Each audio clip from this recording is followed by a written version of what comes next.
Bonjour et bienvenue sur Codebel.tv avec François Jolin. Aujourd'hui, derrière ce titre un peu plus tactique pour avoir des vues, je le reconnais, comprenez l'arnaque derrière NFT, nous allons répondre à une question existentielle que l'on trouve sur toute l'internet. Pourquoi les NFT ont un prix? Pourquoi des gens sont prêts à payer des milliers d'euros pour avoir un article que n'importe qui peut copier? Quelle est l'arnaque derrière? Ou est-ce une arnaque? À vous de vous faire votre propre avis. Je réserve à la fin de cette vidéo une énorme surprise. Un projet que j'ai codé de mes propres mains, qui va révolutionner à son tour les NFT, je l'espère bien. Plus de détails à la fin. Le troisième jour, fatigué de compter, l'homme dit que la machine a calculé soit et la machine fut. Mais le quatrième jour, submergé par les problèmes à résoudre, l'homme dit Click and collect, Bread Friday. Non mais maintenant on va parler anglais. Alors vous l'avez compris avec cette introduction, cette vidéo sera dense, elle sera même en deux parties, puisqu'on va couvrir beaucoup de choses. Petite introduction avant, je vais vous montrer ce que tout le monde pense des NFT, tout le monde pense cette arnaque-là. Nous sommes sur la marketplace actuellement la plus grande des NFT, le Amazon des NFT, qui est OpenSea.io. Et vous avez ici par exemple un peu la dernière tendance des NFT, le Bored Ape Watch Club. Vous avez ce singe moche qui rigole, qui se fout de votre gueule, mais en tout cas, ce singe que n'importe qui peut copier par lui-même, en faisant clic droit, télécharger sur votre ordinateur, est à vendre pour 230 000 euros, dollars en l'occurrence. Comment se fait-il que quelqu'un souhaite acheter ça, 230 000 euros, alors que tout le monde peut le copier et avoir la même image que le propriétaire? Ça semble l'arnaque. En est-ce une? Que cherchent des gens qui achètent de telles choses? Est-ce que c'est vous le singe ou est-ce que c'est le NFT qui est le singe? Ne blâmez pas les singes. Si c'est pas eux, qui est responsable? Alors je l'ai dit, on va faire de l'économie dans cette vidéo. Ça va vraiment pas être une vidéo qui va être homologuée par l'éducation nationale française. On va parler d'offres-demande, on va parler de marché, de prix. Donc accrochez-vous, s'il y a des gens un peu trop à gauche, fermez la vidéo, ça risque de pas vous plaire. Mais on va commencer par le système le plus à la base de tout, qui est l'offre et la demande. C'est ça qui fixe le prix. Pour ça, il faut, comme on dit, qu'il y ait de l'offre et qu'il y ait de la demande. Ce qui est important de comprendre, c'est que l'offre n'existe qu'en quantité limitée.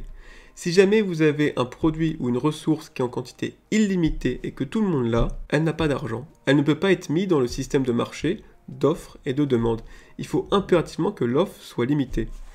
Il se trouve que cela ne se posait pas de problème avec les biens physiques, puisque par nature, un bien physique nécessite des ressources qu'il faut aller chercher sur terre ou sous terre, qui nécessite des usines ou de la fabrication, bref, qui nécessite du temps humain, qui nécessite de l'expertise humaine, du savoir-faire et donc de la rareté. Ainsi, n'importe quel objet physique conçu sur Terre par des humains est forcément rare et a forcément une quantité limitée, donc une offre limitée, et donc a forcément un marché dans lequel des personnes vont réclamer cet objet et ainsi le prix va être fixé avec l'offre et la demande. Petite cerise sur les gâteaux pour les biens physiques, comme je l'ai dit, il y a du temps humain qui est dedans et le temps humain est la seule chose qui a de la valeur sur Terre. Je vous réfère à une autre vidéo que j'ai fait sur le Bitcoin pour en parler. Nous payons uniquement du temps humain, nous ne payons rien qui vienne de la nature, nous ne payons pas les millions d'années qu'a pris la nature pour faire un baril de pétrole, nous payons que le temps humain nécessaire, l'énergie humaine nécessaire pour extraire ce pétrole de sous terre. Ce qui est un énorme avantage, c'est-à-dire que le prix de toute chose a une sorte de barrière minimum qui est le temps humain dedans. C'est une sorte de prix incompressible. Vous ne pouvez pas vendre quelque chose moins que ce prix-là, sinon vous êtes à perte. Après, libre à vous, en fonction des pénuries, en fonction du marketing, en fonction de l'offre et de la demande, de vendre plus cher que le prix de revient pour vous de cet objet. Mais les objets physiques, c'est important de le noter, ont une barrière minimum qui est le temps humain présent dans le... Le temps c'est de l'argent, la plus grosse valeur c'est celle de la pendule. Regarde. Quand je dis que tout est fait par des humains, c'est vrai, et c'était encore plus vrai avant. En fait, avant, la rareté était subie. Avant, il fallait 3 ans à un moine copiste pour écrire une Bible. Avant l'industrie, il fallait 17 mètres carrés pour faire 1 kilo de blé. On était donc juste ric-rac pour nourrir la population. La moindre pluie, la moindre gel, le moindre changement climatique ou aléa faisait des famines en France. Avant, il fallait 6000 heures humaines pour faire seulement 200 mètres de tissu. Et avant, heureusement, il y avait des vraies monnaies qui étaient basées sur des métaux précieux et non pas sur des billets ou autre chose. c'est le jour de paye. Et ça se voit encore dans notre lexique de tous les jours en France. Le salaire vient du sel, parce que les legionnaires romains étaient payés en sel, c'était donc une denrée rare et chère. Et les espèces viennent des échanges d'épices, notamment du poivre et du safran qu'on s'échangeait en France, parce que pareil, c'était rare et cher. Faire du blé parce que le blé était rare et cher, se faire du beurre parce que le beurre coûtait cher, avoir de l'oseille, qui est une plante à la fois médicinale et comestible, parce que c'était très cher également, se faire sucrer quelque chose, bah oui, parce que le sucre était une des denrées les plus chères qui soit, très compliqué à fabriquer, se faire du bif, le bif était une étoffe, et oui, le vêtement aussi coûtait cher, et même ne pas en valoir la chandelle. Cette expression vient du théâtre où, bah, mine de rien, les chandelles coûtaient suffisamment cher, il fallait échanger à chaque entracte lors d'une pièce, et donc, et oui, on se posait réellement la question, est-ce que cette pièce va faire venir suffisamment de personnes pour au moins payer le budget chandelle qui était assez conséquent? Que je te trimballe des poules, que je te trimballe des pastèques. Ceci dit, c'est sympathique au fond. Tout ça a nécessité du temps humain un peu au passé, puisqu'entre-temps, il y a eu l'industrie. Et c'est ça le plus important. L'industrie a réduit le temps humain dans toute chose. Grâce à son impression, Gutenberg, en 1455, mettait plus de 6 jours pour écrire une Bible. Grâce à l'industrie, aujourd'hui, il faut moins de 2 mètres carrés pour faire 1 kg de blé. Grâce à l'industrie, et notamment à la jacquard inventée par l'inventeur Jacquard à Lyon en 1801, il a divisé par 5 le temps humain nécessaire pour faire du tissu. Aujourd'hui, je pense qu'il y a encore un facteur 5 minimum, voire plus. Et enfin, malheureusement, il y a nos pièces, nos monnaies, qui sont devenues des véritables papiers, qui peuvent être imprimés par n'importe qui, et l'État s'en fait un malin plaisir d'en imprimer plein. C'est plus exactement la fibre de coton qui constitue la principale matière première des billets, ce qui assure une feuille résistante. L'industrie était très bénéfique à l'humanité. Le capitalisme était très bénéfique à l'humanité. Encore une fois, s'il y a des mecs trop à gauche, sortez. Car ça a permis de produire en masse des produits nécessaires à tous les humains, et tout ça en réduisant le temps humain, donc en réduisant drastiquement le prix. L'industrialisation a permis de baisser grandement le temps humain et donc le prix de toute chose. La production de masse a fait qu'on avait toujours assez pour la demande, et là aussi ça a permis de créer une concurrence qui a encore fait baisser les prix. Ainsi, c'est une très bonne chose, il y a moins de pénurie, moins de famine sur Terre, tout le monde a accès au savoir parce que les livres sont devenus peu chers, tout le monde peut se chauffer, tout le monde peut se loger, tout le monde peut se nourrir. Aujourd'hui, une grande partie de gens en France et dans le reste du monde ont accès à ça, on peut aller voir tous les graphiques, la faim dans le monde, la pauvreté, l'analphabétisme, tout ça est en réduction totale depuis qu'on applique le capitalisme, parce que le capitalisme se soucie du consommateur et fait drastiquement baisser la valeur de toute chose. Et c'est très important.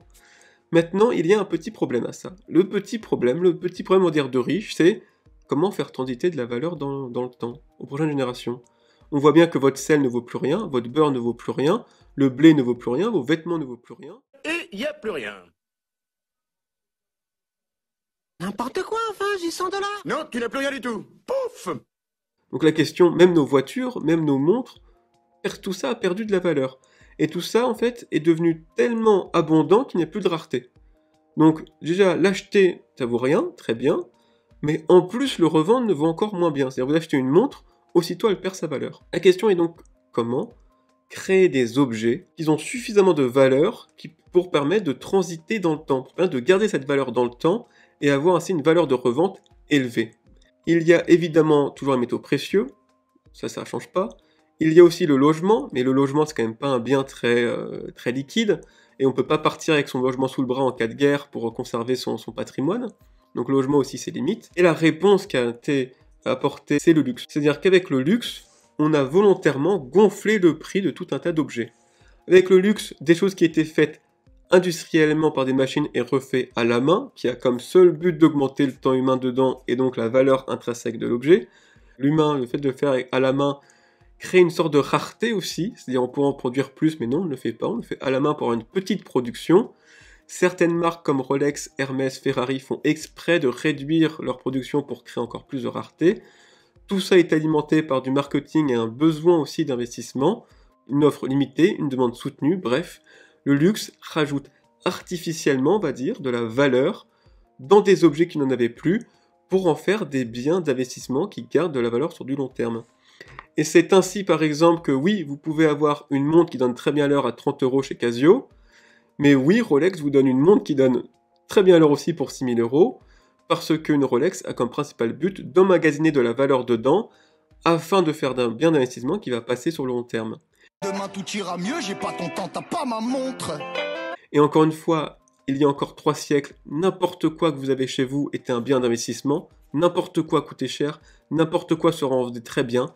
Les meubles, les chaises, les armoires, tout ça se revendait d'une génération sur l'autre ou dans le village parce que c'était des biens qui valaient de l'argent.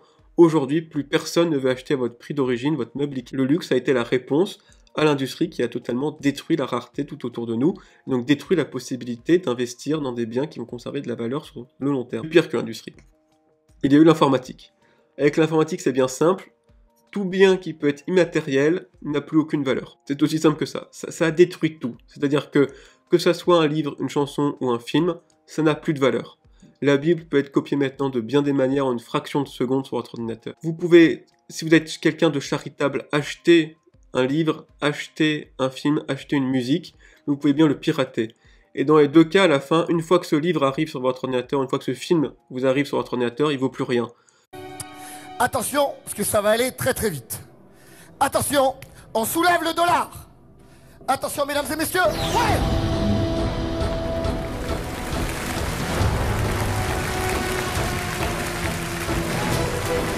Personne ne va vous donner de l'argent contre le fichier MP4. Personne ne va vous donner de l'argent pour un PDF que vous avez sur votre ordinateur. Les actifs numériques n'ont aucune valeur, car les actifs numériques n'ont aucune rareté. Tout le monde peut les dupliquer à l'infini, et ça c'est également vrai pour la monnaie. Le meilleur exemple est évidemment Joe Biden, qui, à peine arrivé président, se précipite sur l'ordinateur de la Fed, tape 3000 milliards devant l'ordinateur, fait entrer et vient de créer 3000 milliards de dollars en plus dans l'économie américaine. Le gros problème de l'informatique, avec l'industrie, la rareté était devenue plus petite et les objets avaient moins de valeur. Avec l'informatique, c'est vraiment le niveau zéro, tout est duplicable à l'infini, il n'y a plus aucune rareté et donc rien n'a de la valeur. Aucun fichier que vous avez sur votre ordinateur n'a de la valeur parce que tous ces fichiers peuvent être copiés à l'infini, donc personne ne va vouloir vous l'acheter. Nul, exposant nul, fois nul, divisé par nul au carré. Où la blockchain arrive. C'est là où la blockchain a fait une véritable révolution. Elle a permis un exploit extraordinaire, c'est celui de remettre de la rareté dans des biens numériques. C'est une chose qu'on pensait impossible. La blockchain permet que des biens numériques, des actifs numériques, soient mathématiquement induplicables. Ça paraît totalement farfelu et surtout impossible, et pourtant Satoshi Nakamoto, créateur du Bitcoin et de la blockchain, a réussi à faire des biens numériques, des fichiers numériques, si on peut voir ça comme ça, totalement induplicables. On pense évidemment au Bitcoin, on pense après aux autres crypto-monnaies, c'est aussi le cas des NFT. Les NFT ne sont pas duplicables. Et donc on a de nouveau une rareté numérique. Et par conséquent, si on a une rareté, et ben la loi de l'offre et la demande arrive, et donc on peut y fixer un prix. À partir du moment où les gens demandent ce bien, que ce soit du Bitcoin ou un NFT, puisque ce bien existe en quantité limitée, et ben l'offre et la demande a lieu, comme par magie, et un prix arrive à se fixer sur un actif numérique, première mondiale, grâce à la blockchain qui permet de créer des actifs numériques rares. Petite précision qui a son importance, dans des actifs numériques, dans des crypto-actifs, il n'y a pas de temps humain. C'est un débat qu'on peut avoir, puisqu'en soi le Bitcoin il repose sur une dépense d'énergie, donc il y a bel et bien des cartes graphiques et autres qui tournent dans le monde. Donc pour certains crypto-actifs comme le Bitcoin, l'Ethereum et autres, il peut y avoir du temps humain, mais ça reste assez marginal, et ce n'est pas vrai pour NFT, ce n'est pas vrai pour d'autres crypto-actifs et d'autres crypto-monnaies. Donc en général, il n'y a pas de temps humain, ou très peu, ce qui fait qu'il n'y a pas de prix plancher. Et ça, il faut faire très attention avec les crypto-actifs, il n'y a pas de prix plancher, c'est-à-dire que la plupart des NFT n'ont rien coûté à produire, donc il n'y a aucun travail humain, aucune dépense d'énergie, il n'y a rien. Ce n'est pas comme une bague en or, où même si la mode des bagues en or disparaît, vous avez toujours le poids de l'or qui fait une valeur, on va dire, prix plancher de votre bague. Là, avec un NFT, ça peut tomber à zéro, et c'est important de le dire. Aujourd'hui, le fait de tomber et de pouvoir se relever en se disant que rien n'est perdu. Mais c'est important de le dire que ce n'est pas une arnaque, les NFT, qui a bien appris, puisque les NFT sont rares. Les NFT sont des certificats posés sur des images qui ne sont induplicables, il y a une rareté, donc il y a forcément un prix. Alors jusqu'à présent, on s'est intéressé à la partie de l'offre, c'est-à-dire que l'offre vient d'une rareté, d'une quantité limitée. S'il n'y a pas de rareté, il n'y a pas d'offre, il n'y a pas de quantité limitée, et on ne peut pas mettre un prix. C'est-à-dire qu'en fait, personne, enfin, vous pouvez mettre un prix, mais personne ne vous l'achètera, comme votre fichier MP4, parce que tout le monde peut l'avoir aussi d'une quantité aussi illimitée qu'il le souhaite. I may finally have found a place where I can be all alone. Maintenant, on va s'intéresser à l'autre partie qui est la demande. La demande, Pourquoi est-ce qu'on achète un objet? On verra que c'est divisé en... On va voir que c'est divisé en 3 catégories. Premièrement, c'est pour le côté utilité. On achète une montre pour avoir l'heure, on achète un lit pour dormir dedans, on achète des vêtements pour se couvrir. On achète aussi des biens pour le rendement, par exemple on achète des appartements pour le louer. Et c'est aussi pour la spéculation, c'est-à-dire pour placer de la valeur sur de long terme en espérant qu'au moins elle ne perd pas trop, qu'on puisse la revendre plus cher. C'est pour ça qu'on achète un lingot d'or, un lingot d'or ne sert absolument à rien, mais on l'achète en disant ça perdra pas trop de valeur et on espère que ça en prendra. On va rentrer plus en détail donc, sur ces 3 points. De qu'est-ce qui soutiennent, on va dire, la demande, et on va les un peu regarder par différents actifs. Donc vous avez les différents actifs un peu qu'on a vus dans cette vidéo, le logement, la monnaie, les biens utilitaires, les biens d'investissement et les fameux NFT. Et on a après les 3 demandes, les 3 raisons qu'on achète un objet qui soutiennent la demande, la spéculation, que le droit romain appelle l'abusus, c'est-à-dire le droit de propriété de quelque chose, c'est-à-dire le fait qu'on est le propriétaire intangible, parfaitement vérifiable, et qu'on peut revendre ou détruire notre bien. Il y a l'utilité, qui est ce que les Romains appellent l'usus, c'est-à-dire le droit d'utiliser, de jouir de sa propriété à son usage, à sa convenance, comme on le désire. Et enfin, il y a le rendement, que les Romains appellent ça le fructus, qui est que si nous, on n'utilise pas notre objet, on peut donner l'utilité à quelqu'un et se faire de l'argent grâce à ça. Alors, bien évidemment, le B à bas, comme si vous avez bien compris la chose, c'est que l'aspect qui fait que c'est une propriété et que vous êtes le propriétaire de quelque chose, c'est l'abusus. Si votre actif n'a pas ça, vous n'êtes pas le propriétaire, ou alors ça va être très compliqué de démontrer que vous êtes le propriétaire. Moi! Non, moi! Silence! Il ne peut y avoir qu'un seul propriétaire. Mais c'est moi, monsieur le juge, je vous le jure! Donc la première chose, c'est d'avoir une propriété parfaitement définissable, et aussi une rareté. C'est-à-dire que si jamais vous voulez revendre utiliser votre abusus et donc revendre derrière, il faut qu'il y ait une rareté. Il y a le logement qui est lui un peu le roi de la propriété, puisqu'il a les 3. Vous verrez que c'est pas obligatoire d'avoir les 3. Il a l'utilité, forcément, on achète un logement parce que c'est nécessaire, il faut bien se loger dans la vie, donc le logement est un bien utilitaire, c'est aussi un rendement, puisqu'on peut le louer si jamais on ne l'utilise pas. La stratégie la plus efficace pour devenir rentier. C'est parti. D'ailleurs, le droit français différencie tout ça. Dans le droit français, il y a le nu-propriété, qui est directement l'abusus romain, et il y a le l'usufruitier dans la loi française, qui est la personne qui va jouir du bien et qui peut la mettre en location. C'est 2 choses qui peuvent être séparées sur un logement en France. Donc encore une fois, on voit que le logement, les droits, pour ceux qui avaient encore des doutes, le droit français vient quand même aussi en partie du droit romain. Il y a les Romains là! Il y a les Romains! Et on retrouve ce côté abusus, usus fructus, avec nu-propriété d'un côté et usufruitier de l'autre dans le droit français pour le logement. Enfin, il y a la monnaie, la spéculation, oui, le rendement, bah oui, parce que c'est ce qu'on utilise quand on place, et oui, il n'y a pas d'utilité dans la monnaie. Ça peut paraître bizarre, mais il n'y a pas d'utilité. Ma question préférée, qu'est-ce que je vais faire de tout cet oseille? Vous n'avez pas besoin d'un billet dans la vie de tous les jours, vous n'avez pas besoin d'un bitcoin.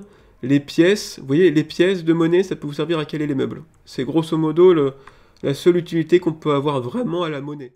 Qu'est-ce que je vais faire de tous ces deniers? Ce qu'on appelle utilité à la monnaie, en fait, c'est la spéculation. C'est parce qu'on sait qu'on va pouvoir revendre cet actif au même prix qu'on l'a acheté. Donc on veut vraiment l'abusus, on veut vraiment la spéculation sur la monnaie. C'est la caractéristique principale de la monnaie, c'est son côté abusus, où vous êtes l'unique propriétaire de votre billet, et vous pouvez le revendre. Et la monnaie a cet actif un peu spécial, où on sait par avance qu'on ne va pas la revendre plus cher, c'est-à-dire on ne va pas pouvoir revendre un billet de 200 € plus de 200 €, mais on a aussi la garantie qu'on ne va pas pouvoir le revendre moins cher que 200 €.